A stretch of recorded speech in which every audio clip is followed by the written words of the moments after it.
अस्सलाम वालेकुम, मैं हूं सैयद शफात अहमद। आज से चंद बरस पहले जापान में एक जजीरा है जिसमें कामे शिराताकी नामी एक रेलवे स्टेशन है। उस रेलवे स्टेशन को बंद करने का सोचा गया क्योंकि वो रेलवे स्टेशन सुनसान रहता था। एक मुसाफिर के अलावा कोई मुसाफिर वहाँ से नहीं जाता था। वहाँ पर इंतज़ामिया को मुलाजिम और सिक्योरिटी की सूरत में बहुत से अखराजात बर्दाश्त करना पड़ते थे। इंतज़ामिया को फ़ौरन उस फैसले से पीछे हटना पड़ा क्योंकि उसकी वजह ये थी कि वहाँ जो एक मुसाफिर था वो बहुत ख़ास मुसाफिर था। कौन था वो? ना तो वो किसी वज़ीर का बेटा था बेटी थी, ना ही किसी बिजनेसमैन का बेटा बेटी थी।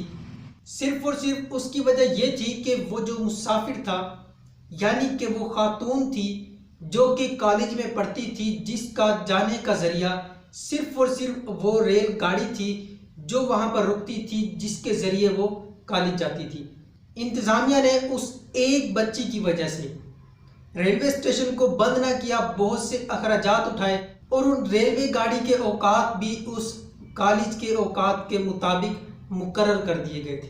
कभी कभार जब बच्ची को लेट हो जाती तो रेलगाड़ी उस बच्ची का इंतज़ार करती थी, फिर उस बच्ची को लेकर कॉलेज वहाँ छोड़ देती थी। इसी तरह चीन में जब लॉकडाउन हुआ कोरोना वायरस की वजह से, चंद माह बाद हालात ठीक हुए, जैसे कि अल्हम्दुलिल्लाह आज पाकिस्तान में हालात ठीक हैं, तो चीन ने फ़ौरन अपने इदारे, फ़ौरन अपने स्कूल ओपन किए। उनकी एक वीडियो वायरल हुई जिसमें एक छोटा सा बच्चा तकरीबन जिसकी उम्र 7-8 साल थी, वो स्कूल जाता है। स्कूल की इंतज़ामिया बच्चे को बाहर वेलकम करती है, उसका मास्क उतार कर ज़ाया किया जाता है, उस पर स्प्रे की जाती है। बच्चा फिर स्कूल में एंटर होता है, उसको सैनिटाइज़र इस्तेमाल करवाया जाता है, फिर वो बच्चा क्लासरूम में चला जाता है। इन दो वाक़यात से आप इस बात का अंदाज़ा लगा सकते हैं कि कैसे चीन और जापान तालीम को अहमियत देते हैं। सबसे ज़्यादा अहमियत सिर्फ़ और सिर्फ तालीम को देते हैं, जिसकी वजह से आज वो तरक्की याफ्ता ममालिक में शामिल होते हैं। चीन ने कितनी तरक्की की, जापान ने कितनी तरक्की की, ये आपके सामने है।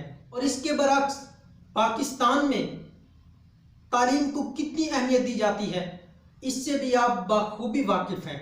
पाकिस्तान में क्या तालीम की कदर है, कैसे पाकिस्तान में तालीम को अहमियत दी जाती है हमारी हुकूमत की जानिब से, ये आप अच्छे तरीके से जानते हैं। इसी वजह से पाकिस्तान तालीम में भी पीछे है, टेक्नोलॉजी में भी पीछे है। बल्कि यहाँ पर तो ये बात भी की जाती है कि अगर इदारे 5 साल भी बंद रखना पड़े तो बंद रखेंगे। यानी कि उन बच्चों का क्या होगा। आज पाकिस्तान में तालीमी इदारे खोलने की अशद ज़रूरत है। बच्चे घरों पर बोर हैं, परेशान हैं, वालिदैन परेशान हैं।